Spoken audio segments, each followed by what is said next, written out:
Welcome back to OpenLine. We are talking medical malpractice. You threw some statistics at me just a second ago, and they're pretty eye-opening about the number of deaths caused by malpractice. Yeah, medical malpractice is now, according to the British Medical Journal, the third leading cause of death in the United States behind heart disease and cancer.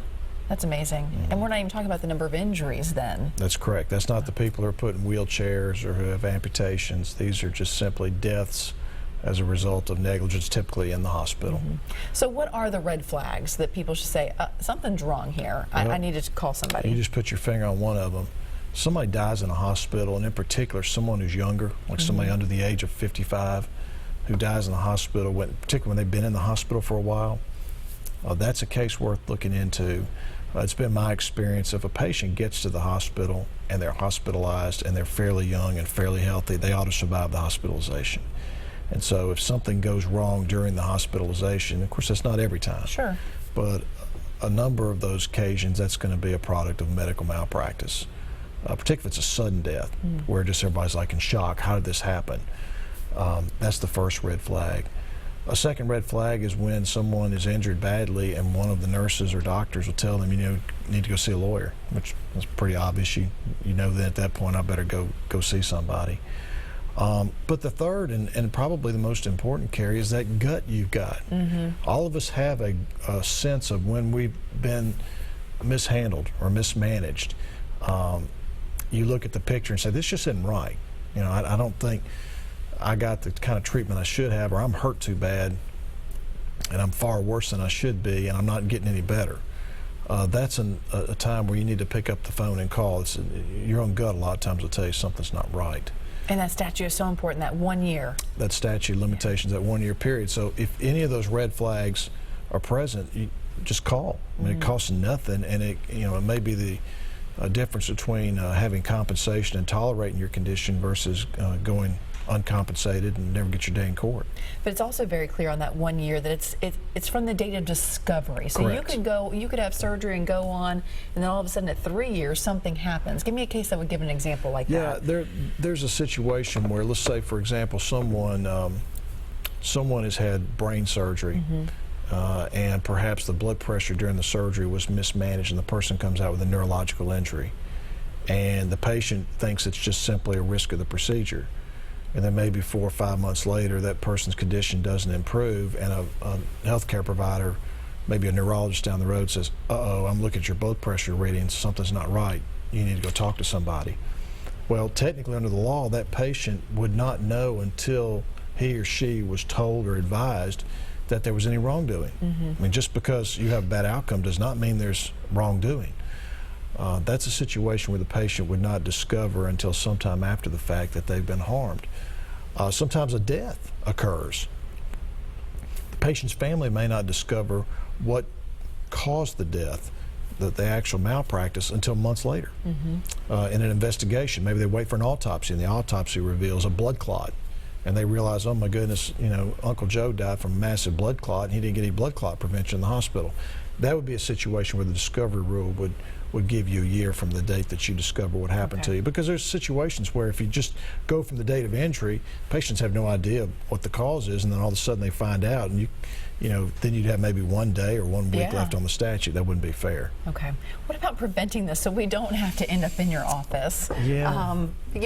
What are your best keys there, tips? I think the first part of this is having a patient advocate in the hospital with you 24 hours a day, and it's not easy. I mean, if you're married, your spouse, if you have kids, may not be able to be there with you during the first part or during the late night.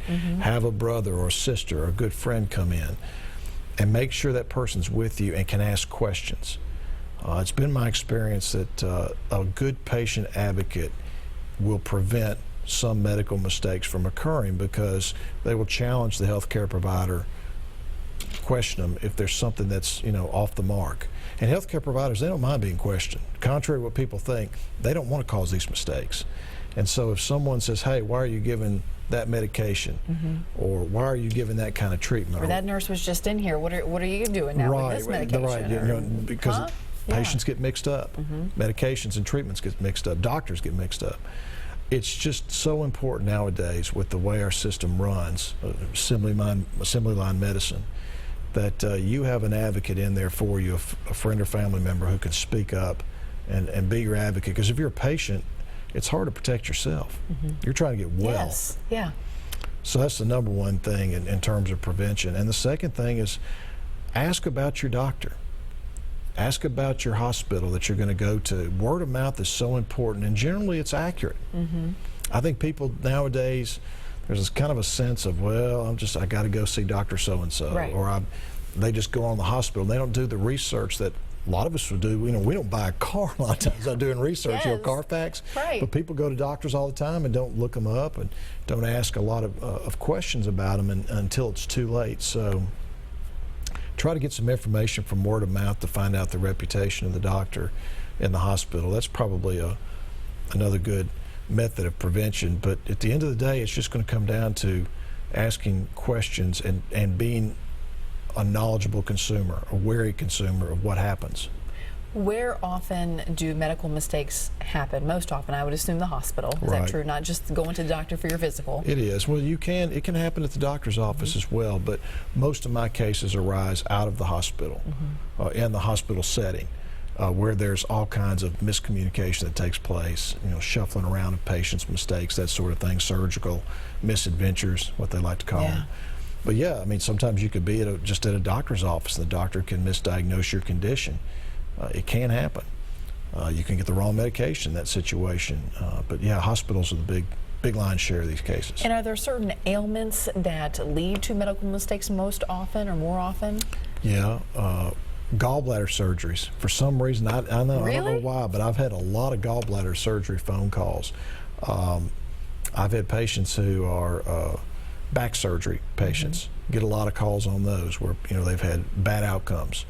Like that gentleman that called earlier. Now that's a different situation with a cardiac arrest, but who have gone in for back surgery and come out paralyzed. And I've got one of those cases right now where a guy got a blood clot at the bottom of his spine and it wasn't detected for 4 days, and the whole time after surgery he's losing feeling and motor function in his legs, and they just keep on just charting it. The nurses are raising the red flags here. Hey doctor, come take a look at this, and by the time the doctor gets there, this man's paralysis is set in and permanent. So that's another case that's typical where you look at, not all of them are obviously it's a small fraction, but that's a fairly regular case. What's going wrong with these gallbladder surgeries? I don't know. Well, I've had one surgeon describe it as tiger country. You get in there and you have to really be careful where you're cutting and where you're working, and you can cut the wrong duct. It's called a common bile duct. You can cut that and cause an injury. You can cause a bleeder. People can bleed badly. Because we do laparoscopic procedures, we being the surgeons nowadays, sometimes you don't pick up on problems until it's too late. Yeah. You've sewn them back up, and then they have to go and have an open procedure. But that's just a sample of the types of cases that I got. I'm getting blood clot cases, a lot of blood clot cases. Nowadays, Carrie, the Surgeon General warned in 2008 that all hospitals have to be vigilant to prevent blood clots because it is one of the most preventable causes of malpractice in the hospitals today. By giving people blood thinning medications or putting on these socks, sleeves, the socks and sleeve, the compression socks to prevent blood from pooling in the legs. And I mean, I got a case right now with a man, 35-year-old man, who died from blood clots simply because they put the wrong size sleeves on him, and then didn't keep them secured properly. That's getting to be still a fairly regular problem. Most people will recover, fortunately, but sometimes the clot's massive, goes into your lungs, cuts off your air supply, and kills you. Wow. Yeah. So, again, if you have a patient advocate there with you, that patient advocate can say, look, these sleeves, these socks aren't right. Go get me the nurse. Come in here. Tell me why these don't fit. Tell me why these aren't working right. And you just press, and don't worry about being, You're not there to make friends. You're not there. Yeah, you're not there to make friends. You're there to survive. I mean, that's what it is. It's dog eat dog, and so that's why it's so important to have somebody there, watching over your shoulder to make sure you get the care you deserve. Okay. We are paying for this, Carrie. That's right. It is a business. It's not free. No, it's not free, not at all. All right, we're going to take a quick break. When we come back, we promise to give you Clint's number. We're going to get you hooked up with that, so stay with us. Stay right where you are.